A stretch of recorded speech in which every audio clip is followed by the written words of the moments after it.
ಇವಾಗಲೇ ಹೇಳಿದ್ರ ಒಂದು ಸ್ಫೂರ್ತಿಯಾಗಿ ಹೇಳಿದ್ರ, ಯೇಸು ನನ್ನ ಕುರುಬರು ನಾನೇ ಕುರಿಮರಿ, ಯೇಸು ನನ್ನ ಕುರುಬರು ನಾನೇ ಕುರಿಮರಿ, ಯೇಸು ನನ್ನ ಕುರುಬರು ನಾನೇ ಕುರಿಮರಿ, ಯೇಸು ನನ್ನ ಕುರುಬರು ನಾನೇ ಕುರಿಮರಿ. ಎಷ್ಟು ಸಂತೋಷ ಆಗ್ತದೆ ಹಾಡುವಾಗ. ಆ ಸಂತೋಷ ಬರಬೇಕು. ಇದು ಹಾಡದ ಅನುಭವ ಅಲ್ಲಿ ಬಂದ್ರೇ ಅಲ್ಲಿ ನಿಜವಾಗಿ ನಾನು ಯೇಸುವನ್ನು ಸ್ಪರ್ಶಿಸಲಿಕ್ಕೆ ಆಗೋದು. ಯೇಸುವಿನ ಸ್ಪರ್ಶೆ ನಮಗೆ ಬಿಡುಗಡೆಯನ್ನು ತರ್ತದೆ, ಎಲ್ಲದರಿಂದ ಬಿಡುಗಡೆಯನ್ನು ತರ್ತದೆ. ಇತಿಯ ಸಹೋದರರೇ, ನಾವು ಯೇಸು ನುಡಿದ ವಾಕ್ಯಗಳು, ನನ್ನ ಕುರಿಗಳು ನನ್ನ ಸ್ವರವನ್ನು ಗುರುತಿಸುತ್ತವೆ, ಇಲ್ಲ ಆಲಿಸುತ್ತವೆ ಎಂಬುದಾಗಿ ಹೇಳ್ತಾರೆ. Price the lord, hallelujah hallelujah. ಅದಕ್ಕೆ ಯೇಸು ಸ್ವಾಮಿ ನಿಮ್ಮೆಲ್ಲರನ್ನ ಕರೆದಿರೋದು. ಯೇಸು ಸ್ವಾಮಿ ನಿಮ್ಮೆಲ್ಲರನ್ನ ಕರೆದಿದ್ದಾರೆ. ಇವತ್ತು ಡಿಗ್ರಿ ಹೋಲ್ಡರ್ಸ್ ಇಲ್ಲಿಲ್ಲ, ಡಾಕ್ಟ್ರೇಟ್ ಮಾಡಿರೋರು ಇಲ್ಲಿಲ್ಲ, ಆದರೆ ಸಾಧಾರಣವಾದ ವ್ಯಕ್ತಿಗಳು ನೀವೆಲ್ಲರೂ ಇಲ್ಲಿದ್ದೀರಾ. ಯೇಸುವಿನ ಕುರಿಗಳಾಗಿ ಇಲ್ಲಿ ಬಂದಿದ್ದೀರಾ. Price the lord, praise the lord. ಯೇಸುವಿನ ಕುರಿಗಳಾದ ನಮಗೆ ಇವತ್ತು ಹೇಳ್ತಾ ಇದ್ದಾರೆ, ನನ್ನ ಸ್ವರವನ್ನು ಗುರುತಿಸುತ್ತದೆ, ಇಲ್ಲ ನನ್ನ ಸ್ವರವನ್ನು ಆಲಿಸುತ್ತದೆ. ಗುರುತಿಸೋದೇನೋ ಆಲಿಸೋದೇನೋ ಎರಡು ಒಂದೇ. ಅದರಲ್ಲಿ ಸ್ವಲ್ಪ ವ್ಯತ್ಯಾಸ ಇದೆ. ಗುರುತಿಸುತ್ತಿದೆ ಎಂಬ ಪದ ಯೋಹಾನ ಸುವಾರ್ತೆಯಲ್ಲಿ ಅತ್ಯಂತ ಆಳವಾದ ಅರ್ಥವನ್ನು ಹೊಂದಿದೆ. ಬೇರೆ ಶುಭ ಸಂದೇಶದಲ್ಲಿ ಹೇಳುವಾಗ ಆಲಿಸುತ್ತದೆ ಅಂತ ಹೇಳ್ತಾರೆ. ಇಲ್ಲಿ ಗುರುತಿಸುತ್ತದೆ ಎನ್ನುವಾಗ ಅದರಲ್ಲಿ ಏನೊಂದು ಆಳವಾದ ಅರ್ಥ ಇದೆ. ಇದು ಕೇವಲ ಒಂದು ಧ್ವನಿಯನ್ನು ಪರಿಚಯಿಸಿಕೊಳ್ಳೋದಲ್ಲ,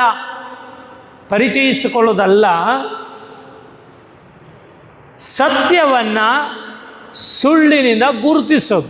ಸತ್ಯಕ್ಕೂ ಸುಳ್ಳಿಗೂ ಏನು ವ್ಯತ್ಯಾಸ?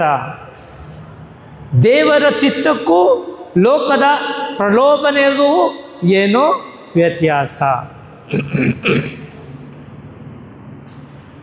ಒಳ್ಳೆಯ ಕುರುಬರಿಗೂ ವಿವೇಚನೆಯುಳ್ಳವರಿಗೂ ಅದೇ ರೀತಿಯಾಗಿ ಅಪರಿಚಿತ ಕುರುಗಳಿಗೂ ಏನು ವ್ಯತ್ಯಾಸ? ಇದು ಗುರುತಿಸುವುದು. Price the lord, praise the lord, hallelujah. ಯೇಸುವಿನ ಕುರಿಗಳು ಆತನ ಧ್ವನಿಯನ್ನು ಗುರುತಿಸುವುದು. ಅವರು ಆತನೊಂದಿಗೆ ಜೀವಂತ ಪ್ರೀತಿಯ ಸಂಬಂಧದಲ್ಲಿ ಇರುತ್ತಾರೆ. ಆದುದರಿಂದ ಯೇಸುವಿನ ಕುರಿಗಳು ಯೇಸುವಿನ ಧ್ವನಿಯನ್ನು, ಸ್ವರವನ್ನು ಅವು ಗುರುತಿಸ್ತದೆ, ಇಲ್ಲ ಆಲಿಸ್ತದೆ. ಒಂದನೇದಾಗಿ ಗುರುತಿಸುವುದು ಎಂದರೆ ಪ್ರೀತಿಯ ಒಂದು ಸಂಬಂಧ, ನನ್ನ ಮತ್ತು ಯೇಸುವಿನ ಒಂದು ಸಂಬಂಧವನ್ನು ಸೂಚಿಸ್ತದೆ. ಅದು ಪ್ರೀತಿಯ ಸಂಬಂಧ, ಸಾಧಾರಣ ಸಂಬಂಧ ಅಲ್ಲ. ಇದು ಪ್ರೀತಿಯ ಒಂದು ಸಂಬಂಧ. ಈಗ ಒಂದು ಮಗು ಜನರ ಗುಂಪಿನಲ್ಲಿ ಇರ್ತದೆ. ಅವ್ರ ತಾಯಿ ಆ ಮಗುವನ್ನು ಕರೀತದೆ, ಅಪ್ಪು ಎಲ್ಲಿದೆಯೋ ಅಂತ ಹೇಳಿದಾಗ ಆ ಮಗು ಕರೆಕ್ಟಾಗಿ ಆ ಒಂದು ಧ್ವನಿಯನ್ನು ಗುರುತು ಮಾಡ್ತದೆ. ಏನಂತ ಹೇಳ್ತದೆ? ಇದು ನಮ್ಮಮ್ಮ ಕರೀತಾ ಇದ್ದಾರೆ. ಅಷ್ಟು ಜನರ ಮಧ್ಯೆಯೂ ಸಹ ಆ ಮಗು ತನ್ನ ತಾಯಿಯ ಧ್ವನಿಯನ್ನು ಅದು ಗುರುತಿಸ್ತದೆ. ಯಾಕೆ ಅಂತ ಹೇಳಿದ್ರೆ ಆ ಪ್ರೀತಿಯ ಒಂದು ಸಂಬಂಧ, ಆ ಮಮತೆಯ ಒಂದು ಸಂಬಂಧ ಇರೋದರಿಂದ ಆ ಮಗುಗೂ ಗೊತ್ತು ಇದು ನನ್ನ ತಾಯಿಯ ಒಂದು ಸ್ವರ. ಹಾಗೆಯೇ ಕ್ರಿಸ್ತನ ಕುರಿಗಳಾದ ನಮಗೂ ಸಹ ಈ ಲೋಕದ ಎಲ್ಲ ಗದ್ದಲದ ಮಧ್ಯೆ ಯೇಸುವಿನ ಸ್ವರವನ್ನು ನಾವು ಗುರುತಿಸೋರು ಆಗಿದ್ದೀವಿ. ಯಾವಾಗ ಈ ಯೇಸುವಿನ ಸ್ವರವನ್ನು ಗುರುತಿಸ್ತೇವೆ? ಪ್ರತಿದಿನ ನಾವು ಎದ್ದ ತಕ್ಷಣ ಪ್ರಾರ್ಥಿಸುವಾಗ ಎಷ್ಟು ಮಂದಿ ಪ್ರಾರ್ಥನೆ ಮಾಡ್ತಿರೋ ನನಗೆ ಗೊತ್ತಿಲ್ಲ. ಆದರೆ ಪ್ರತಿದಿನ ಎದ್ದ ತಕ್ಷಣ 2 ಸೆಕೆಂಡು ನೀವು ತ್ರಯೇಕ ದೇವರನ್ನು ನಿಮ್ಮ ಜೀವನಕ್ಕೆ ಆಹ್ವಾನಿಸಬೇಕು. ಏನು ಹೇಳಿದೆ? ತ್ರಯೇಕ ದೇವರನ್ನು ನಿಮ್ಮ ಜೀವನಕ್ಕೆ ನೀವು ಆಹ್ವಾನಿಸಬೇಕು. ಎದ್ದ ತಕ್ಷಣ ಪಿತನ, ಸುತನ ಮತ್ತು ಪವಿತ್ರಾತ್ಮನ ನಾಮದಲ್ಲಿ ಆಮೆನ್. ಇಷ್ಟೇ ಸಾಕು. ಎಷ್ಟು ಸಮಯ ಹಿಡಿತದೆ? ಎಷ್ಟು ಸಮಯ ಹಿಡಿತದೆ? ಎಷ್ಟು ಸಮಯ ಹಿಡಿತದೆ? ಎಷ್ಟು ಸೆಕೆಂಡ್. ಆ ಸೆಕೆಂಡ್ರಲ್ಲಿ ತ್ರಯೇಕ ದೇವರು ನಿನ್ನ ಮಧ್ಯೆ ಬರ್ತಾರಲ್ಲ, ಅದೇ ಅದ್ಭುತ. ಅದೇ ಅದ್ಭುತ, ದೊಡ್ಡ ಅದ್ಭುತ. ಅಲ್ಲಿ ನೀವು ಕಾಣೋದು, ಸವಿಯೋದು, ಸ್ಪರ್ಶ ಮಾಡೋದು, ಇದು ಗುರುತಿಸೋದು ಅಂತ ಹೇಳೋದು. ಗುರುತಿಸೋದು ಆ ಒಂದು ಪ್ರತಿದಿನ ಪ್ರಾರ್ಥನೆಯಲ್ಲಿ ಆ ಸ್ವಾಮಿಯನ್ನು ನಾನು ಗುರುತಿಸೋದು. ಪ್ರತಿದಿನ ನಾನು ದೈವ ವಾಕ್ಯವನ್ನು ಓದುವಾಗ ಆ ಸ್ವಾಮಿಯನ್ನು ಗುರುತಿಸೋದು. ಪ್ರತಿದಿನ ನಾನು ಪರಮಪ್ರಸಾದವನ್ನು ಸ್ವೀಕರಿಸುವಾಗ ಆ ಸ್ವಾಮಿಯನ್ನು ನಾನು ಗುರುತಿಸೋದು. ಪ್ರತಿ ಸಾರಿ ನಾನು ದಿವ್ಯ ಸಂಸ್ಕಾರಗಳನ್ನು ಪಡ್ಕೊಳ್ಳುವಾಗ ಆ ಸ್ವಾಮಿಯನ್ನು ನಾನು ಗುರುತಿಸುವುದು. ಯೇಸು ಸ್ವಾಮಿಯನ್ನು ಅನುಸರಿಸೋರು ಇದರ ಮೂಲಕ ಬದುಕುವವರು ಆಗಿರ್ತದೆ. ಸೊ ಆದುದರಿಂದ ಯೇಸು ಸ್ವಾಮಿ ನುಡಿದ ವಾಕ್ಯಗಳು ಯೋಹಾನ ಶುಭ ಸಂದೇಶ 10:14 ನಾವೆಲ್ಲರೂ ಆಲಿಸ್ತಾ ಇದ್ದೇವೆ. ಇವಾಗ ನೀವೆಲ್ಲರೂ ಯೇಸು ಸ್ವಾಮಿಯ ನುಡಿಗಳನ್ನು ಆಲಿಸ್ತಾ ಇದ್ದೀರಾ, ಫಾದರ್ ಡೇವಿಡ್ ನುಡಿಗಳನ್ನು ಆಲಿಸೋದಿಲ್ಲ. Praise the lord, praise the lord, hallelujah, hallelujah. ಯಾಕೆಂದರೆ ಯೇಸು ಸ್ವಾಮಿ ಮಾತನಾಡ್ತಾ ಇದ್ದಾರೆ, ಫಾದರ್ ಡೇವಿಡ್ ಮಾತಾಡ್ತಾ ಇಲ್ಲ. ಯಾರು ಮಾತನಾಡ್ತಾ ಇರೋದು ನಿಮ್ಮ ಜೊತೆ? ಜೋರಾಗಿ ಹೇಳಿ, ಕೇಳಿ ಯೇಸು ಸ್ವಾಮಿ ಏನು ಹೇಳ್ತಾ ಇದ್ದಾರೆ ಅಂತ. ಹೌದು, ಯೇಸು ಸ್ವಾಮಿ ಏನು ಮಾತಾಡ್ತಾರೆ ಇವಾಗ? ಎಲ್ಲರೂ ಕಿವಿಗಳಿದೆಯಾ? ಇದೆಯಾ ಕಿವಿ? ಮುಟ್ಟು ನೋಡ್ಕೊಳ್ಳಿ. ಇದೆಯಾ? ಇದೆ. ಹಾಂ, ಕೇಳಿಸ್ತದ? ಕೇಳಿಸ್ತದ? ಅದಕ್ಕೆ ಯೇಸು ಸ್ವಾಮಿ ಹೇಳಿದ್ರು, ಕಿವಿ ಉಳ್ಳವನು ಕೇಳಿಸ್ಕೊಳ್ಳಲಿ ಅಂತ ಹೇಳಿದ್ರು. ಕಿವಿ ಉಳ್ಳವನು ಕೇಳಿಸಿ. ನೀವು ಕಿವಿ ಇದ್ದರೆ ಕೇಳಿಸ್ಕೊಳ್ಳಿ, ಕಿವಿ ಇಲ್ಲದಿದ್ದರೆ ನಾನೇನು ಫೋರ್ಸ್ ಮಾಡಲ್ಲ, ಕೇಳಿಸ್ಕೊಳ್ಳಿ ಅಂತ ಹೇಳ್ಬಿಟ್ಟು, ಆಯಿತಾ? ಬಾಯಿ ಇದ್ದರೆ ನೀವು ಯೇಸುವನ್ನು ಸ್ತುತಿಸಿ, ಬಾಯಿ ಇಲ್ಲದೆ ಇದ್ದರೆ ನಾನು ಸ್ತುತಿಸಿ ಅಂತ ಹೇಳೋದಿಲ್ಲ. ಅಂತರಂಗದಿಂದ ನೀವು ಸ್ತುತಿಸ್ಬೋದು, ಹೌದಲ್ಲ? ಕೈಗಳಿದ್ದರೆ ಕರಗಳೆತ್ತಿ ಸ್ತುತಿಸಿ ಅಂತ ಹೇಳ್ತೀನಿ. ಕೈ ಇಲ್ಲದೆ ಹೋದರೆ ಅಂತರಂಗದಿಂದ ಯೇಸುವನ್ನು ಸ್ತುತಿಸ್ಬೋದು. Praise the lord, hallelujah, hallelujah. Yesu ಸ್ವಾಮಿ ನುಡಿತಾರೆ, ನಾನೇ ಒಳ್ಳೆಯ ಕುರುಬ, ನಾನೇ ಒಳ್ಳೆಯ ನನ್ನ ಕುರಿಗಳನ್ನು ನಾನು ಬಲ್ಲೆನೋ, ನನ್ನ ಕುರಿಗಳು ನನ್ನನ್ನು ಬಲ್ಲವು ಹೇಳ್ತಾರೆ ಯೇಸು ಸ್ವಾಮಿ. ನಾನೇ ಒಳ್ಳೆಯ ಕುರುಬ, ನಾನೇ ಒಳ್ಳೆಯ ಕುರುಬ. ಆದ್ದರಿಂದ ಎರಡನೇದಾಗಿ ಗುರುತಿಸುವುದೆಂದರೆ ಸತ್ಯವನ್ನು ವಿವೇಚಿಸುವುದು. ಸತ್ಯವನ್ನು ನಾನು ನನ್ನ ಜೀವನದಲ್ಲಿ ಕಂಡುಕೊಳ್ಳೋದು, ಇದು ಗುರುತಿಸುವುದು. ಈ ಜಗತ್ತಿನಲ್ಲಿ ಅನೇಕ ಇವೆ, ಎಲ್ಲ ಸತ್ಯ ಅಲ್ಲ, ಕೇಳಿದ್ದೆಲ್ಲ ಸತ್ಯ ಅಲ್ಲ, ಹೌದಲ್ವಾ? ಅನೇಕ ಸಲ ನೀವು ಹೇಳ್ತೀರಾ, ಅದು ನಿಜನಾ, ಅದು ಸತ್ಯನಾ ಅಂತ ನಾವು ಪ್ರಶ್ನೆ ಮಾಡ್ತೀವಿ. ನಾವು ಕೇಳೋದೆಲ್ಲ ಸತ್ಯ ಅಲ್ಲ, ನಾವು ಕೇಳೋದೆಲ್ಲ ಸತ್ಯ ಅಲ್ಲ, ನಾವು ಅಪೇಕ್ಷಿಸೋದೆಲ್ಲ ಸತ್ಯ ಅಲ್ಲ, ಹೌದಾ? ನಾವು ಅಪೇಕ್ಷಿಸೋದೆಲ್ಲ ಸತ್ಯ ಅಲ್ಲ. ಆದುದರಿಂದ ಕ್ರಿಸ್ತನ ಕುರಿಗಳು ಯಾವ ಒಂದು ಸ್ವರಕ್ಕೆ ತಮ್ಮ ಕಿವಿಗಳನ್ನು ಕೊಡ್ತಾರೋ ಆ ಒಂದು ಮಾರ್ಗದಲ್ಲೇ ನಡೀತಾರೆ. ವಿನಾಶದ ಸ್ವರಕ್ಕೆ ಕಿವಿ ಕೊಟ್ಟರೆ ನಿಮಗೆ ಸಿಗದೆ ವಿನಾಶ. ಜೀವದ ಸ್ವರ ಆದ ಯೇಸು ಸ್ವಾಮಿಯ ಸ್ವರಕ್ಕೆ ಕಿವಿ ಕೊಟ್ಟರೆ ನಿಮಗೆ ಸಿಕ್ಕೋದೆ ಜೀವ. Price the lord, praise the lord, hallelujah, hallelujah, hallelujah, hallelujah. ಆದುದರಿಂದ ನಮ್ಮ ಆಧ್ಯಾತ್ಮಿಕ ಈ ಒಂದು ಸ್ಪರ್ಶವನ್ನು ನಾವು ಪಡಬೇಕು, ಈ ಆಧ್ಯಾತ್ಮಿಕ ವಿವೇಕವನ್ನು ನಾವು ಪಡ್ಕೊಳ್ಬೇಕು. ಇದು ಸತ್ಯವನ್ನು ಅರಿತುಕೊಳ್ಳೋದು. ನನ್ನ ಜೀವನದ ಸತ್ಯ ಏನು? ನನ್ನ ಜೀವನದ ಸತ್ಯ? ನಿಮ್ಮ ಜೀವನದ ಸತ್ಯ ಏನು ಹೇಳಿ? ನಿಮ್ಮ ಜೀವನದ ಸತ್ಯ ಏನು? ಪ್ರಶ್ನೆ ನಿಮಗೆ, ಮೌನವಾಗಿ ಕೂತ್ಕೋಬೇಡಿ, ಉತ್ತರ ಹೇಳಿ. ನಿಮ್ಮ ಜೀವನದ ಸತ್ಯ ಏನು? Praise the lord. ಕರೆಗಳೆತ್ತಿ praise the lord, praise the lord.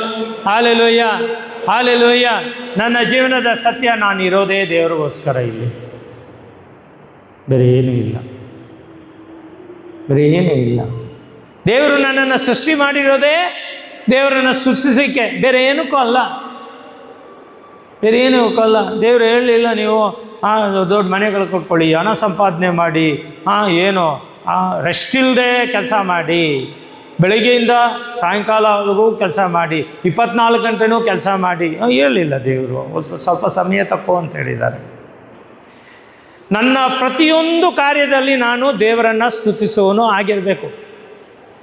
ನಾನು ಸೃಷ್ಟಿ ಮಾಡಿರೋದೇ ಅದಕ್ಕೆ, ನಾನು ಇರೋದೇ ಅದಕ್ಕೆ. ಇದೇ ಸತ್ಯ, ಬೇರೆ ಏನೂ ಅಲ್ಲ, ಇದೇ ಸತ್ಯ. ಈ ಸತ್ಯವನ್ನು ಅರ್ಥಕೊಂಡ್ರೆ ನಾನು ಯಾವುದಕ್ಕೂ ಆಸೆ ಪಡೋದಿಲ್ಲ. ಹೌದಾ? ಯಾವುದಕ್ಕೂ ಆಸೆ ಪಡೋದಿಲ್ಲ. ಒಂದು ಮನೆಗೆ ಹೋದೆ, ಆ ಮನೆಗೆ ಹೋದಾಗ ಅವರು ದೊಡ್ಡ ಲಾಯರು, ಆಯಿತಾ, ಅವ್ರ ಮನೆಗೆ ಹೋದೆ. ಅವ್ರ ಮನೆಗೆ ಹೋದಿ ಆಮೇಲೆ ಬನ್ನಿ ಫಾದರ್ ನೋಡಿ ಅಂತ ಹೇಳಿದ್ರು, ಎಲ್ಲ ಆದರು. ಆಮೇಲೆ ಮನೆ ಬ್ಲೆಸ್ ಮಾಡಿ ಅಂತ ಹೇಳಿದ್ರು. ನಾನು ಬ್ಲೆಸ್ ಮಾಡಲಿಕ್ಕೆ ಹೋದೆ. ಒಂದು ರೂಮಲ್ಲಿ ಗುಡ್ಡೆ ಹಾಕಿದ್ದಾರೆ, ಎಲ್ಲ ಇದು. ಅಲ್ಲಿರೋದೇ 3 ಮಂದಿ, ಗಂಡ ಹೆಂಡತಿ ಮಗ ಅಷ್ಟೇ. ಅವಾಗ ಆ ಲಾಯರ್ ನಾನು ಕೇಳಿದೆ, ಇದೆಲ್ಲ ಏನಕ್ಕೆ ಇಟ್ಕೊಂಡಿದ್ದೀರಾ ಅಂತ ಕೇಳಿದಾಗ ಆ ಲಾಯರ್ ಉತ್ತರನೇ ಕೊಡೋಕ್ಕಾಗಿಲ್ಲ ನನ್ನ ಹತ್ರ. ಪ್ರೀತಿಯ ಸಹೋದರರೇ, ನಾವು ಹಂಗೇನೆ ನಮ್ಮ ಜೀವನದ ಸತ್ಯ ಅರಿತುಕೊಳ್ಳದೆ ನಾವೇನು ಮಾಡ್ತೀವಿ, ಎಲ್ಲ ತೆಗೆದು ಇಟ್ಕೋತೇವೆ. ಅದು ಏನಕ್ಕೆ ಒಂದಿನ ಎಲ್ಲ ಬಿಟ್ಬಿಟ್ಟು ಹೋಗ್ಬೇಕಾ? ನಿಮಗೆ ಗೊತ್ತಿಲ್ಲದೆ ಬಿಟ್ಬಿಟ್ಟು ಹೋಗ್ತೀರಾ? ಇದು ಸತ್ಯ. ನಿಮಗೆ ಗೊತ್ತಿಲ್ಲದೆ ಬಿಟ್ಬಿಟ್ಟು ಹೋಗ್ತೀರಾ, ಹೌದಲ್ವಾ? ಹೋಗಿ ಡೆಪಾಸಿಟ್ ಮಾಡ್ತೀರಾ, ಒಂದು 50 ಲಕ್ಷನೋ 60 ಲಕ್ಷನೋ, ನಾಳೆ ಮನೆ ಕಟ್ಟೋಕ್ಕಾಗ್ತದೆ ಅಂತ ಹೇಳ್ಬಿಟ್ಟು ರಾತ್ರಿನೇ ಇರೋದಿಲ್ಲ ನೀವು. 50 ಲಕ್ಷ ಏನಾಗಬೇಕು?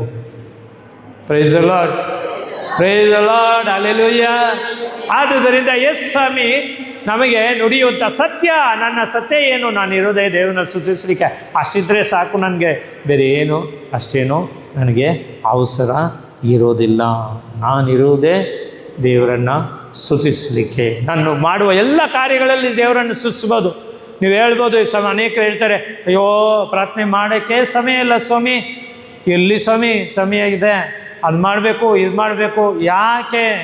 ಪ್ರತಿಯೊಂದು ಕಾರ್ಯವನ್ನು ನೀನು ಪ್ರಾರ್ಥನೆಯಾಗಿ ಮಾರ್ಪಡಿಸ್ಬೋದು.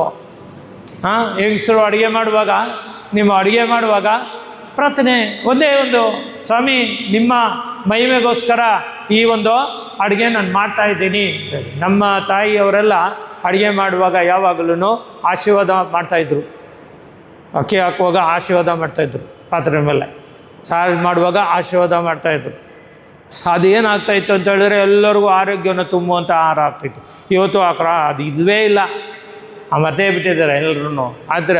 ಆದರೆ ಅದೇ ಸ್ತುತಿ, ದೇವರನ್ನು ಮಹಿಮೆ ಪಡಿಸೋದು ಅಂದರೆ ನಮ್ಮ ಕಾರ್ಯಗಳಲ್ಲಿ ನಾವು ದೇವರನ್ನು ಮಹಿಮೆ ಪಡಿಸೋದು, ಅದೇ ಸತ್ಯ. ಸತ್ಯವನ್ನು ಅರ್ಥಕೊಳ್ಳೋದೇ ನಮ್ಮ ಜೀವನದ ಮುಖ್ಯ ಉದ್ದೇಶ. ಯೇಸುವಿನ ಕುರಿಗಳಾಗಿ ಸತ್ಯ ಏನು? ನಾನು ಇರೋದು ಯಾರಿಗೋಸ್ಕರ? ಜೋರಾಗಿ ಹೇಳಿ. ಸುಸ್ತಾಗ್ತಾ ಇದೆಯಾ? ಯೇಸು ಸ್ವಾಮಿ ಶಕ್ತಿ ಕೊಡ್ತಾರೆ. ಜೋರಾಗಿ ಹೇಳಿ, ಒಂದು ಸ್ವಲ್ಪ ಜೋರಾಗಿ ಹೇಳಿ, ನನ್ನ ಕಿವಿ ಕೇಳಿಸೋ ರೀತಿ. ನಾನಿರೋದು ಯೇಸು ಸ್ವಾಮಿಗೋಸ್ಕರ. ಜೋರಾಗಿ, ನಾನಿರೋದು ಯೇಸು ಸ್ವಾಮಿಗೋಸ್ಕರವೇ. ಇದು ನಾವು ಮಾಡಬೇಕಾದ್ದು. ಗುರುತಿಸುವುದು ಎಂದರೆ ಮೂರನೇದಾಗಿ ದೇವರ ಚಿತ್ತವನ್ನು ಅರಿಯುವುದು. ದೇವರ ಚಿತ್ತವನ್ನು ಅರಿಯುವುದು. ನಾವು ಯಾವಾಗಲೂ ನಮ್ಮ ಜೀವನದಲ್ಲಿ ನಾವು ದೇವರ ಚಿತ್ತವನ್ನು ನಾವು ಅರಿಯುವರಾಗಬೇಕು. ನನ್ನ ಚಿತ್ತ ಅಲ್ಲ ಸ್ವಾಮಿ, ನಿನ್ನ ಚಿತ್ತ. ಯಾರು ಹೇಳಿದ್ರು? ಯೇಸು ಸ್ವಾಮಿ ಏನು ಹೇಳಿದ್ರು? ನನ್ನ ಚಿತ್ತ ಅಲ್ಲ ಸ್ವಾಮಿ, ನಿನ್ನ ಚಿತ್ತ. ಇದೇ ನಾವು ಮಾಡಬೇಕಾಗಿದ್ದು. ಪ್ರತಿದಿನ ಎದ್ದ ತಕ್ಷಣ ನಾವು ಮಾಡಬೇಕಾಗಿದ್ದು ಇಷ್ಟೇ. ಸ್ವಾಮಿ ಇವತ್ತೇನೇ ಆಗಲಿ ಸ್ವಾಮಿ, ನನ್ನ ಜೀವನದಲ್ಲಿ ನನಗೆ ಗೊತ್ತಿಲ್ಲ ಸ್ವಾಮಿ, ಭವಿಷ್ಯ ನನಗೆ ಗೊತ್ತಿಲ್ಲ, ನಿಮ್ಮ ಕೈಲಿದೆ. ಆದ್ದರಿಂದ ನನ್ನ ಚಿತ್ತ ಅಲ್ಲ, ನಿಮ್ಮ ಚಿತ್ತ, ಅದರಂತೆ ಎಲ್ಲ ನಡೀಲಿ ಸ್ವಾಮಿ. ಈ ರೀತಿ ದಿನಂಪ್ರತಿ ನೀವು ಹೇಳ್ಕೊಂಡು ಬಂದುಬಿಟ್ರೆ ನಿಜವಾಗಲೂ ಈ ಭೂಲೋಕದಲ್ಲಿ ನಿಮ್ಮಂಥ ಸಂತೋಷ ಪಡೋರು ಇನ್ಯಾರೂ ಇಲ್ಲ. ಇನ್ಯಾರೂ ಇರೋದಿಲ್ಲ. Price the lord, praise the lord. Hallelujah, hallelujah. ಗುರುತಿಸುವುದು ಎಂದರೆ ಪ್ರತಿಕ್ರಿಯಿಸುವುದು, ಅಂದರೆ ಪ್ರತಿಕ್ರಿಯೆಯನ್ನು ನಾವು ತೋರಿಸುವುದು. ಯಾವ ರೀತಿ ಪ್ರತಿಕ್ರಿಯೆ ತೋರಿಸ್ತೀವಿ? ಸಾಮ್ಯುಯೇಲ ಆ ದೇವರ ಆ ಒಂದು ವಾಣಿ ಬಂದಾಗ ಆತ ಪ್ರತಿಕ್ರಿಯೆ ಮಾಡ್ದ. ಯಾವ ರೀತಿ ಮಾಡ್ದ?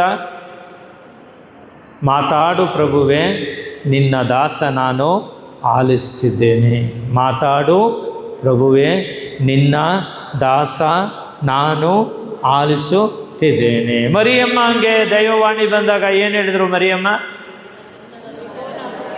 ಇಗೋ ನಾನು ನಿನ್ನ ಸೇವಕಿ, ನಿನ್ನ ಚಿತ್ತದ ಪ್ರಕಾರ ನನ್ನ ಜೀವನದಲ್ಲಿ ನಡೀಲಿ ಸ್ವಾಮಿ. ನಾವು ಅದೇ ರೀತಿ ಪ್ರಾರ್ಥನೆ ಮಾಡ್ಬೋದು. ದಿನಂಪ್ರತಿ ನಾವು ಎಷ್ಟೋ ತಲೆಯಲ್ಲಿ ಒಟ್ಕೊಂಡಿರ್ತೀವಿ, ಸಮಸ್ಯೆಗಳಿರ್ತದೆ, ಅದು ಇದು ಓದ್ಕೊಂಡಿರ್ತೀವಿ. ಏನೂ ಮಾಡಬೇಕಾಗಿಲ್ಲ. ನೀನು ಎಲ್ಲ ಪರಿಹಾರ ಮಾಡಲಿಕ್ಕೆ ನಿನ್ನ ಕೈಲಿ ಆಗಲ್ಲ, ನಿನ್ನ ಕೈಲಿ ಆಗಲ್ಲ. ಯೇಸು ಸ್ವಾಮಿ ಕೈಲಿ ಎಲ್ಲ ಸಾಧ್ಯ, ದೇವರಿಂದ ಎಲ್ಲ ಸಾಧ್ಯ. ಯಾರು ಹೇಳಿದ್ದು? ಮರಿಯಮ್ಮನವ್ರಿಗೆ ಗಬ್ರಿಯೇಲ್ ದೂತರು ಹೇಳಿದ್ರು, ಮರಿಯಮ್ಮ ದೇವರಿಂದ ಎಲ್ಲ ಸಾಧ್ಯ. ಆದ್ದರಿಂದ ದೇವರಿಂದ ಎಲ್ಲ ಸಾಧ್ಯ. ನಿನ್ನಿಂದ ಏನು ಸಾಧ್ಯ ಮಾಡೋಕ್ಕಾಗಲ್ವೋ ದೇವರು ಸಾಧ್ಯ ಪಡಿಸ್ತಾನೆ. ಆದುದರಿಂದ ಏನು ಮಾಡಬೇಕು? ನಾನು ನನ್ನನ್ನೇ ದೇವರ ಚಿತ್ತಕ್ಕೆ ಒಳಪಡಿಸಬೇಕು. ಮರಿಯಮ್ಮ ಹೇಳಿದಾಗ, ಇದೋ ನಾನು ನಿನ್ನ ಸೇವಕಿ, ಈಗೋ ನಿನ್ನ ಸೇವಕ ನಾನು, ನಿನ್ನ ಚಿತ್ತದ ಪ್ರಕಾರ ನನ್ನ ಜೀವನದಲ್ಲಿ ನೆರವೇರಲಿ ಎಂಬಂತಹ ಆ ಒಂದು ಪ್ರತಿಕ್ರಿಯೆ ನಮ್ಮದಾಗಬೇಕು. ಗುರುತಿಸುವುದು ಎಂದರೆ ಅಪರಿಚಿತ ಕುರುಬರನ್ನು ಹಿಂಬಾಲಿಸದೇ ಇರೋದು. ಅಪರಿಚಿತ ಕುರುಬರು ಅಂದರೆ ಲೋಕವನ್ನು ಹಿಂಬಾಲಿಸದೇ ಇರೋದು. ಇವತ್ತು ಮೊಬೈಲ್ ಬಿಟ್ಟು ನಾನು ಇರಲಿಕ್ಕಾಗಲ್ಲ. ಹೌದಾ? ಚಿಕ್ಕ ಮಕ್ಕಳಿಂದ ಹಿಡಿದು ಮೊಬೈಲ್ ಬಿಟ್ಟು ಇರಲಿಕ್ಕಾಗಲ್ಲ. ಇದೊಂದು ಶೋಧನೆ. ಹೌದಾ? ಈ ಸೈತಾನು ನಮಗೆ ಸಮಯ ಹೋಗೋದೇ ಗೊತ್ತಾಗಲ್ಲ, ಆ ರೀತಿ ಮಾಡಿಬಿಡ್ತದೆ. ಕೂತ್ಕೊಂಡು ಹೊರಳಿಸ್ತಾ ಇದ್ದರೆ ಅದು ಹೋಗ್ತಾ ಇರ್ತದೆ. ಅದರಿಂದ ನನ್ನ ಸಮಯ ವೇಸ್ಟು, ನನ್ನ ದೃಷ್ಟಿ ವೇಸ್ಟು, ಅದರಿಂದ ಅನಾರೋಗ್ಯ ಎಲ್ಲ ನಾನು ತಗೋತಾ ಇದ್ದೀನಿ. ಆದರೆ ನಾನು ಬಿಟ್ಕೊಡೋಕ್ಕೆ ಆಗೋದಿಲ್ಲ. ಆದುದರಿಂದ ಪ್ರೀತಿಯ ಸಹೋದರ ಸಹೋದರರೇ, ನಾನು ನನ್ನ ಕುರುಬನನ್ನು ನಾನು ಗುರುತಿಸೋದಾದರೆ, ಆತನ ಸ್ವರವನ್ನು ನಾನು ಗುರುತಿಸೋದಾದರೆ ಇದೆಲ್ಲ ನನಗೆ ಮುಖ್ಯ ಅನಿಸೋದಿಲ್ಲ. ಆದ್ದರಿಂದ ಇಂದು ನಾವು ಹೆಚ್ಚಾಗಿ ಈ ಒಂದು ವಾಕ್ಯದಲ್ಲಿ ನಾವು ನೆಲೆಗೊಳ್ಳಲು ನಾವು ಮುಂದಾಗೋಣ. ಗುರುತಿಸಿದ ಎಂಬ ನಿಜವಾದ ಆ ಒಂದು ಪದ ನಮ್ಮ ಮತ್ತು ಕ್ರಿಸ್ತನ ಸಂಬಂಧವನ್ನು ನಮಗೆ ಸೂಚಿಸುತ್ತದೆ. ಒಂದು ಸ್ವಲ್ಪ ಎದ್ದು ನಿಂತುಕೊಳ್ಳೋಣ. ಈ ವಾಕ್ಯವನ್ನು ಕೇಳಿದ ನಾವೆಲ್ಲರೂ ಸಹ ಆ ಸ್ವಾಮಿಯಲ್ಲಿ ನಾವು ಪ್ರಾರ್ಥಿಸೋಣ. ಈಗ ಈ ಮಧ್ಯಾಹ್ನದ ಸಮಯ ನಮ್ಮ ದೇಹ ಬೆಳಗಿಂದ ಹಂತವಾಗಿ ಕುಗ್ಗುತ್ತಾ ಬರ್ತದೆ. ಅದು ನಮ್ಮ ದೌರ್ಬಲ್ಯ, ದೇಹದ ದೌರ್ಬಲ್ಯ. ನಾವು ಬೆಳಗ್ಗೆ ಎದ್ದಾಗ ಸ್ಫೂರ್ತಿದಾಯಕವಾಗಿರ್ತೀವಿ. ಅದೇ ಟೈಮ್ ಹೋಗ್ತಾ ಇದ್ದರೆ ನನ್ನ ದೇಹ ಹಂಗೇ ಹೋಗ್ತಾ ಇರ್ತದೆ. ಸಾಯಂಕಾಲ ಆಗೋ ಅಷ್ಟೊತ್ತವ್ರಿಗೆ ಆಗಿಬಿಟ್ಟಿರ್ತದೆ, ನನ್ನ ದೇಹಕ್ಕೆ ಶಕ್ತಿ ಇರೋದಿಲ್ಲ. ಆದರೆ ಯೇಸುವಿನ ಕುರಿಗಳಾಗಿದ್ದರೆ ನೀವು ಯಾವಾಗಲೂ ಶಕ್ತಿಯುತವಾಗಿರ್ತೀರ. ಯಾವುದು ನಿಮ್ಮ ಸ್ತುತಿಸೋಕೆ ಅಡೆತಡೆ ಬರೋದಿಲ್ಲ. ಆದ್ದರಿಂದ ಈ ಒಂದು ಪ್ರಾರ್ಥನೆಯನ್ನು ನಾವೆಲ್ಲರೂ ಹೇಳೋಣ. ಎಲ್ಲರೂ ಹೇಳಿ, ಪ್ರಭು ಯೇಸುವೆ, ಅನೇಕ ಧ್ವನಿಗಳಿಂದ ತುಂಬಿರುವ ಈ ಲೋಕದಲ್ಲಿ ನಿನ್ನ ಧ್ವನಿಯನ್ನು ಗುರುತಿಸುವ ವಿವೇಕವನ್ನು ನನಗೆ ದಯಪಾಲಿಸಿರಿ. ನನ್ನ ಹೃದಯವು ನಿನ್ನ ಸತ್ಯಕ್ಕೆ ಸದಾ ತೆರೆದಿರಲಿ. ನನ್ನ ಜೀವವು ನಿನ್ನ ಸ್ವರಕ್ಕೆ ನಿಷ್ಠೆಯಿಂದ ಪ್ರತಿಕ್ರಿಯೆಯನ್ನು ನೀಡಲಿ. ಕರಗಳಿತೆ ಯೇಸುವನ್ನು ಸ್ತುತಿಸೋಣ. Hallelujah, hallelujah, hallelujah, hallelujah. ಎಲ್ಲರೂ ಸ್ತುತಿಸಿ, ನಿಮ್ಮ ಬಾಯಿಂದ, ನಿಮ್ಮ ಹೃದಯದಿಂದ, ನಿಮ್ಮ ಮನಸ್ಸಿನಿಂದ ಆ ಸ್ವಾಮಿಯನ್ನು ಎಲ್ಲರನ್ನು ನಾವು ಸ್ತುತಿಸೋಣ. ನಮ್ಮೆಲ್ಲರನ್ನು ಆತನ ಸ್ವರವನ್ನು ಕೇಳಲು ಕರೆ ನೀಡಿದಂತಹ ಪ್ರಭುವಿನ ನಾವು ಸ್ತುತಿಸೋಣ. ಈಗ ಆ ಪ್ರಭು ನಮ್ಮೊಂದಿಗಿದ್ದಾರೆ, ನಮ್ಮಲ್ಲಿ ಇದ್ದಾರೆ. ನಮ್ಮೆಲ್ಲರನ್ನ ಈ ಒಂದು ಧ್ಯಾನಕ್ಕೆ ಕರೆದಿದ್ದಾರೆ. ಅವರನ್ನು ಸ್ತುತಿಸಿ ಆರಾಧಿಸೋಣ. ಹಾಲೆಲೂಯ, ಹಾಲೆಲೂಯ, ಹಾಲೆಲೂಯ, ಹಾಲೆ ಹಾಲೆ ಹಾಲೆ ಹಾಲೆ ಹಾಲೆ ಹಾಲೆ hallelujah, hallelujah, hallelujah, hallelujah, hallelujah. ಕುಳಿತುಕೊಳ್ಳಿ. ನನ್ನ ಸ್ವರವನ್ನು ನನ್ನ ಕುರಿಗಳು ಗುರುತಿಸುತ್ತವೆ, ಇಲ್ಲ ಆಲಿಸುತ್ತವೆ. ಆಲಿಸೋದು ಗೊತ್ತಲ್ಲ ನಿಮಗೆ ಚೆನ್ನಾಗಿ? ಆಲಿಸೋದು ಅಂದರೆ ಗೊತ್ತಾ? ಆಲಿಸೋದು ಕೆಟ್ಟ ಸ್ವರನೂ ಆಲಿಸ್ಬೋದು, ಒಳ್ಳೆ ಸ್ವರನೂ ಆಲಿಸ್ಬೋದು. ಕೆಟ್ಟದಕ್ಕೆ ಕಿವಿ ಮಾತ್ರ ಅಗಲ ಹೋಗ್ತದೆ, ಒಳ್ಳೆಯದಕ್ಕೆ ಕಿವಿ ಮಾತ್ರ ಚಿಕ್ಕದಾಗ್ತದೆ. ಇದೆ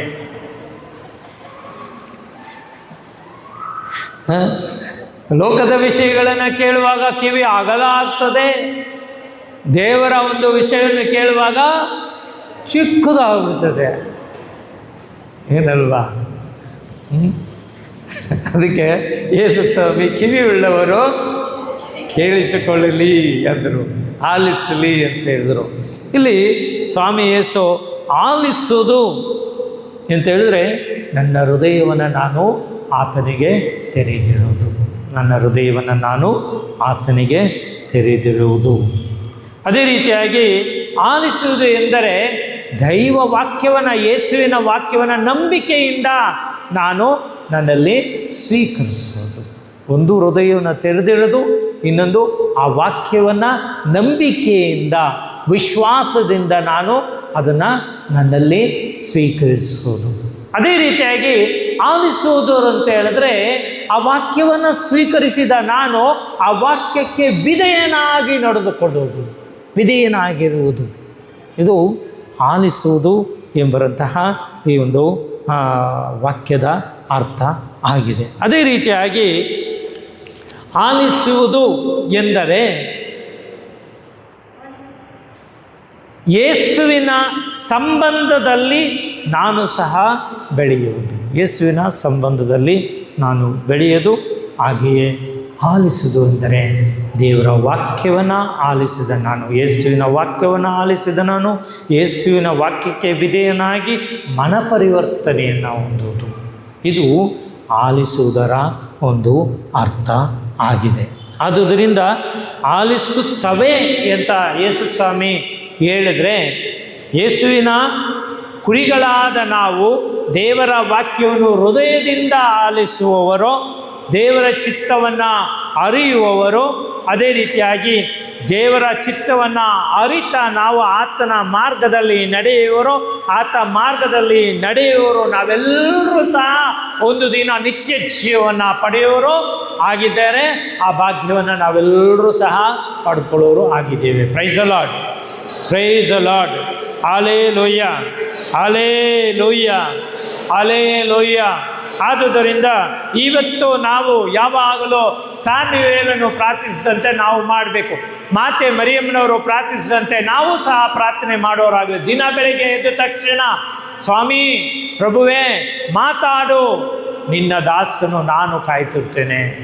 ದೈವ ವಾಕ್ಯವನ್ನು ನೀವು ತೆರೆದಾಗ, ಪ್ರತಿದಿನ ಬೈಬಲ್ ಓದೋರಾದರೆ ನೀವು ಪವಿತ್ರ ಗ್ರಂಥವನ್ನು ಓಪನ್ ಮಾಡುವಾಗ ಹೇಳಬೇಕು, ಸ್ವಾಮಿ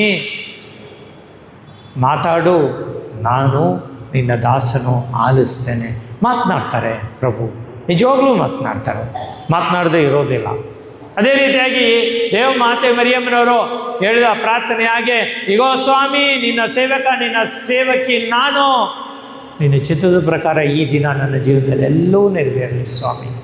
ಕಷ್ಟನೇ ಆಗಲಿ, ಸುಖನೇ ಆಗಲಿ, ಸಂತೋಷನೇ ಆಗಲಿ, ನಿರಾಶೆನೇ ಆಗಲಿ, ಎಲ್ಲ ನಿನ್ನ ಚಿತ್ತದ ಪ್ರಕಾರ ನಡೆಯಲಿ ಸ್ವಾಮಿ ಎಂದು ನಾವು ಸಮರ್ಪಣೆಯನ್ನು ಮಾಡಿಕೊಡಬೇಕು. Price the lord, praise the lord. Hallelujah, hallelujah. ಯೇಸುವೆ ಸ್ತೋತ್ರ, ಯೇಸುವೆ ವಂದನೆ, ಯೇಸುವೆ ಆರಾಧನೆ, ಯೇಸುವೆ ಮಹಿಮೆ. Hallelujah, hallelujah, hallelujah. ಪ್ರೀತಿಯ ಸಹೋದರ ಸಹೋದರರೇ, ನಾವು ಯೇಸುವಿನ ನುಡಿಗಳನ್ನು ಆಲಿಸಿದ್ದೇವೆ. ನನ್ನ ಕುರಿಗಳು ನನ್ನ ಸ್ವರವನ್ನು ಆಲಿಸುತ್ತವೆ. ಹೇಳಿ, ನನ್ನ, ಇನ್ನು ಜೋರಾಗಿ ಹೇಳಿ. ಇಷ್ಟು ನಾವು ಅರ್ಥ ಮಾಡ್ಕೊಂಡಿದ್ದೀವಿ, ಇಷ್ಟರವರೆಗೂ ಆಯಿತಾ? ಆಳವಾದ ಅರ್ಥವಾಗಿ ನಾವು ಅರ್ಥ ಮಾಡ್ಕೊಂಡಿದ್ದೀವಿ ಈ ವಾಕ್ಯಗಳ ನುಡಿಗಳ ಅರ್ಥ ಏನು ಅಂಥೇಳಿ. ನೋಡಿ, ಒಂದೇ ವಾಕ್ಯ ನಾನು ಇಷ್ಟು ಸಮಯ ತಗೊಳ್ತಾ ಇದ್ದೀನಿ, ಇಷ್ಟು ಅರ್ಥ ಒಳಗೊಂಡಿದೆ.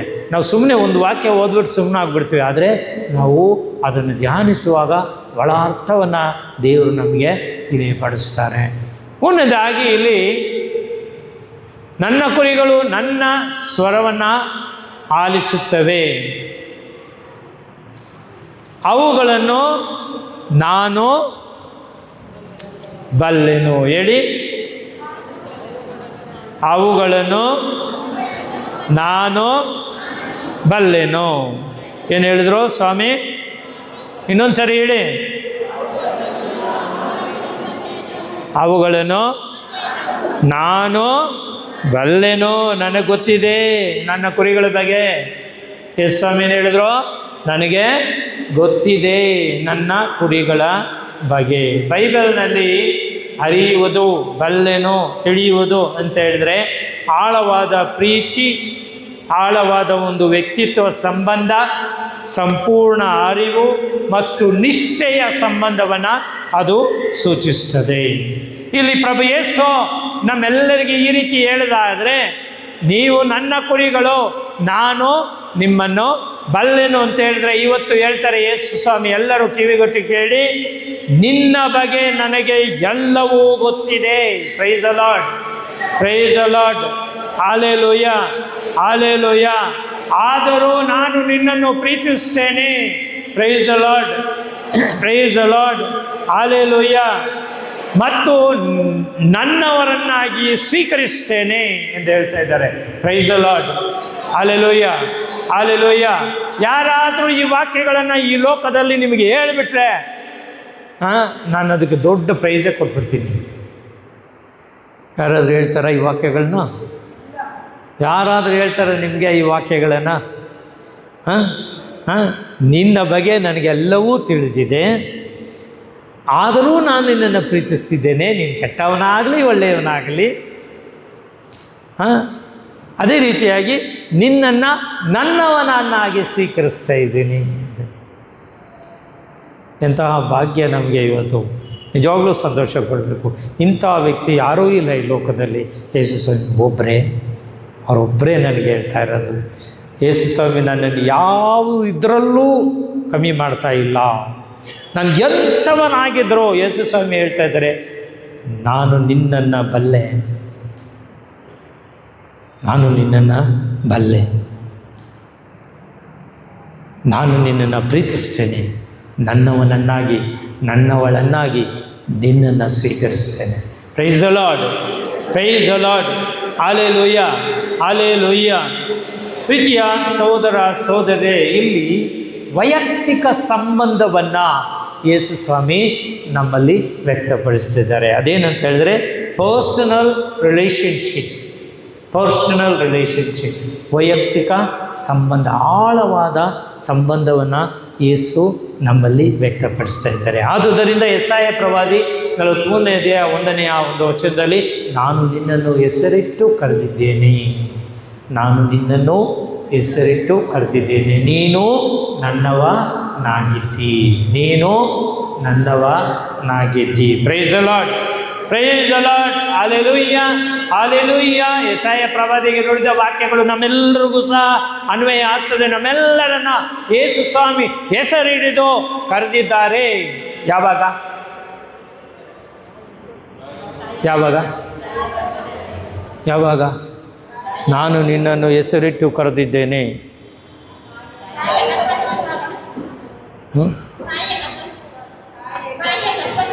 ತಾಯ ಗರ್ಭದಲ್ಲಿರುವಾಗಲೇ ಕರೆದುಬಿಟ್ರಾ ಹೆಸರಿಟ್ಟು?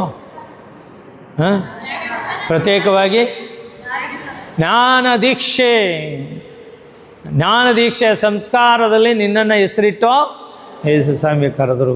ನನ್ನ ಹೆಸರೇ ಅರಿಯದ ನಿನ್ನನ್ನು ಹೆಸರಿಡಿದು ಕರೆದಿರುವೆನು, ಬಿರುದಿತ್ತು ಸನ್ಮಾನಿಸಿರುವೆನು ಅಂತ ಹೇಳ್ತಾರೆ ಯೆಶಾಯ ಪ್ರವಾದಿಯಲ್ಲಿ.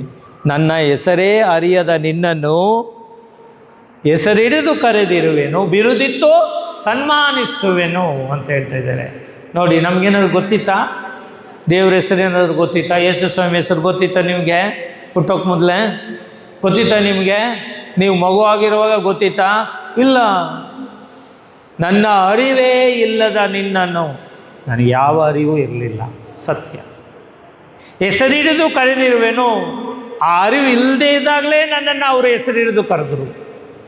ಬಿರುದಿತ್ತು ಸನ್ಮಾನಿಸಿರೋನು. ಏನು ಬಿರುದು ಕೊಟ್ಟರು? ದೇವರು ನನ್ನ ಮಕ್ಕಳು ಎಂಬ ಬಿರುದನ್ನು ಕೊಟ್ಟರು.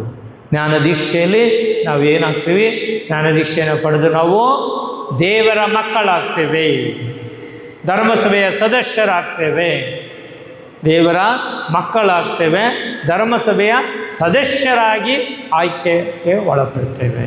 ಆದುದರಿಂದ ದೇವರು ನನಗೆ ಬಿರುದು ಕೊಟ್ಟಿದ್ದಾರೆ. ನಾನು ಆತನ ಮಗನು, ನಾನು ಆತನ ಮಗಳು. Price the lord, praise the lord. Hallelujah, hallelujah, hallelujah. ಪ್ರೀತಿಯ ಸಹೋದರ ಸಹೋದರಿ, ಅವುಗಳನ್ನು ನಾನು ಬಲ್ಲೆನೋ ಎಂಬುದಕ್ಕೆ ಇನ್ನೊಂದು ಅರ್ಥ ಇದೆ. ಅದೇನು ಅಂತ ಹೇಳಿದ್ರೆ, ಯೇಸು ನನ್ನ ಅಂತರಂಗವನ್ನು ಅರಿಯುವ ದೇವರು. ನನ್ನ ಅಂತರಂಗವನ್ನು ಅರಿಯುವ ದೇವರು ಯೇಸು. ನೀವು ಹೇಳ್ದೆ ಹೋಗಲಿ ಎಲ್ಲ ಗೊತ್ತು. ನೀವು ಎಷ್ಟು ಮುಚ್ಚಿಟ್ರು ಸಹ ಅದನ್ನು ಮಾತ್ರ ನೀವು ಏನು ಮಾಡಲಿಕ್ಕೆಲ್ಲ, ರಹಸ್ಯವಾಗಿ ಇಡಲಿಕ್ಕೆ ಆಗೋದಿಲ್ಲ. ದೇವರ ಕಣ್ಣಿಗೆ ಎಲ್ಲವೂ ಬಟ್ಟ ಬಯಲು. Price the lord, praise the lord. Hallelujah, hallelujah. ಆದುದರಿಂದ ಯೇಸು ನುಡಿತಾರೆ, ಯೇಸು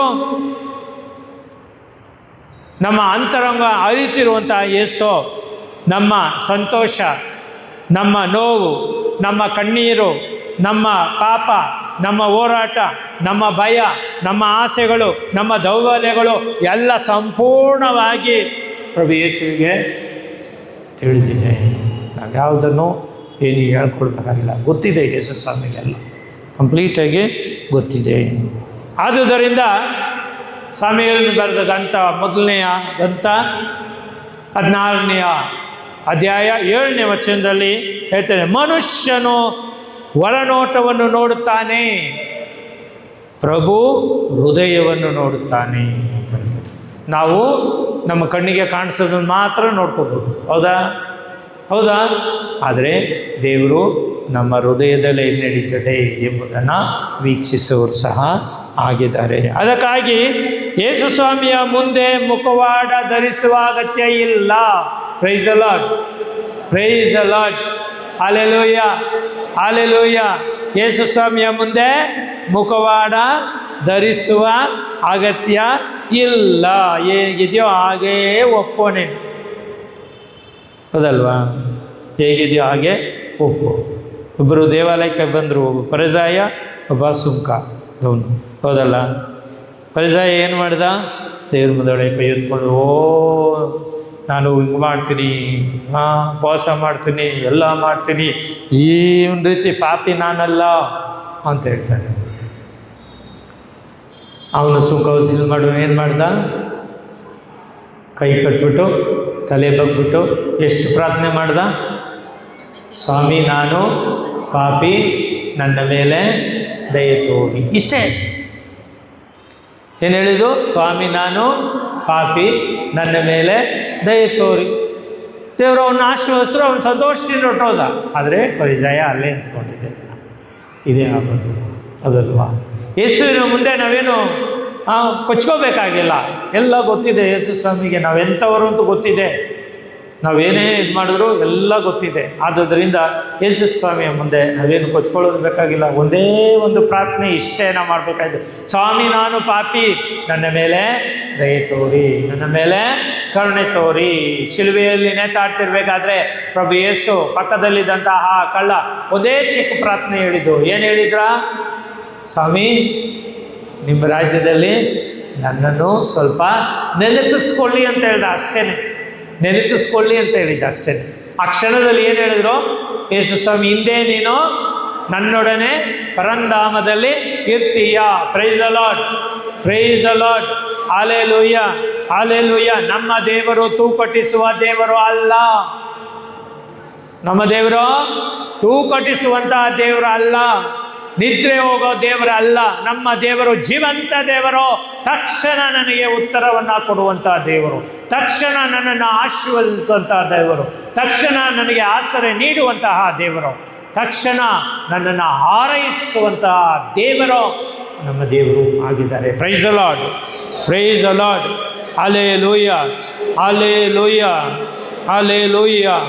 ಆದುದರಿಂದ ಇಲ್ಲಿ ನಾನು ಅವುಗಳನ್ನು ಬಲ್ಲೆನು ಎಂದು ಹೇಳುವಾಗ ಇಲ್ಲಿ ತೀರ್ಪನ್ನು ನನಗೆ ಕೊಡೋದಿಲ್ಲ ಯೇಸು ಸ್ವಾಮಿ. ಅದಕ್ಕೆ ಬದಲಾಗಿ ಅವರು ನನಗೆ ಕರುಣೆಯನ್ನು ತೋರಿಸ್ತಾರೆ, ಕರುಣೆಯನ್ನು ತೋರಿಸ್ತಾರೆ. ಯಾವ ರೀತಿಯಾಗಿ ಕರುಣೆಯನ್ನು ತೋರಿಸ್ತಾರೆ? ನಿನ್ನ ಪಾಪಗಳು ನನಗೆ ಗೊತ್ತು. ಯೇಸು ಗೊತ್ತಿಲ್ವಾ? ನಿಮ್ಮ ಪಾಪಗಳು ಗೊತ್ತಿದೆ ಇಲ್ವಾ? ಗೊತ್ತಿದೆ ಇಲ್ವಾ? ಗೊತ್ತಿದೆ. ನಿನ್ನ ಪಾಪಗಳು ನನಗೆ ಗೊತ್ತು. ಆದರೂ ನಿನ್ನನ್ನು ರಕ್ಷಿಸಲು ನಾನು ಶಿಲುಬೆಯ ಮೇಲೆ ನಿನಗೋಸ್ಕರ ನಾನು ಪ್ರಾಣ ಕೊಟ್ಟಿದ್ದೀನಿ. ಇದು ಯೇಸು ಸ್ವಾಮಿ ನಿಮಗೆ ನನಗೆ ಎಲ್ರಿಗೂ ಇವತ್ತು ನುಡಿಯುವಂಥ ವಾಕ್ಯಗಳು. ನಿನ್ನ ಪಾಪಗಳು ನನಗೆ ಗೊತ್ತಿದೆ, ಆದರೂ ನಿನ್ನನ್ನು ಶಿಕ್ಷಿಸೋಕ್ಕೆ ನನಗಿಷ್ಟ ಇಲ್ಲ. ಆದುದರಿಂದ ನಿನಗೋಸ್ಕರ ನಾನು ಈ ಶಿಲುಬೆಯ ಮೇಲೆ ನನ್ನ ಪ್ರಾಣವನ್ನು ನಿನಗೆ ಕೊಟ್ಟಿದ್ದೇನೆ. ನಿನ್ನ ಪಾಪ ಪರಿಹಾರಗೋಸ್ಕರ, ನಿನ್ನ ಪಾಪ ವಿಮೋಚನೆಗೋಸ್ಕರ, ನಿನ್ನನ್ನು ರಕ್ಷಿಸೋದಕ್ಕೋಸ್ಕರ, ನಿನಗೆ ನಿತ್ಯ ಜೀವವನ್ನು ನೀಡೋದಕ್ಕೋಸ್ಕರ ನಾನು ನನ್ನ ಪ್ರಾಣವನ್ನು ಕೊಡ್ತಾ ಇದ್ದೀನಿ. ನಾನು ನನ್ನ ರಕ್ತವನ್ನು ಈ ಶಿಲುಬೆ ಮೇಲೆ ಸುರಿಸಿದ್ದೇನೆ ಎಂದು ಪ್ರಭು ನಮಗೆ ಹೇಳ್ತಾರೆ. ಇದೇ ದೇವರ ಕರುಣೆ, ಇದೇ ದೇವರ ಕರುಣೆ. ಪ್ರೀತಿಯ ಸಹೋದರ ಸಹೋದರರೇ, ಈ ಲೋಕದಲ್ಲಿ ಯಾರೂ ಸಹ ಈ ನುಡಿಗಳನ್ನು ನುಡಿಯೋದಿಲ್ಲ, ಆದರೆ ಯೇಸು ಸ್ವಾಮಿ ನುಡಿತಾ ಇದ್ದಾರೆ. ಯೇಸು ಸ್ವಾಮಿ ಇವತ್ತು ನಮ್ಮೆಲ್ಲರನ್ನ ಕುರಿತು ಈ ವಾರ್ತೆಗಳನ್ನು ನುಡಿತಿದ್ದಾರೆ. ರೋಮನರಿಗೆ ಬರೆದ ಪತ್ರ 5ನೇ 8ನೇ ವಚನದಲ್ಲಿ ಹೇಳ್ತಾರೆ, ದೇವರು ನಮ್ಮ ಮೇಲಿನ ತನ್ನ ಪ್ರೀತಿಯನ್ನು ಹೇಗೆ ತೋರಿಸಿದರು, ನಾವು ಇನ್ನೂ ಪಾಪಿಗಳಾದಾಗಲೇ ಕ್ರಿಸ್ತನು ನಮಗಾಗಿ ಮರಣ ಹೊಂದಿದನು ಎಂಬುದಾಗಿ ಸಂತ ಪೌಲರು ನುಡಿತಾರೆ. ಹೌದು, ನಾವು ಪಾಪಿಗಳಾಗಿದ್ದಾಗೆ ಕ್ರಿಸ್ತರು ನಮಗೋಸ್ಕರ ಮರಣ ಹೊಂದಿದ್ದಾರೆ. ಇದು ಸತ್ಯ, ಇದು ಸತ್ಯ.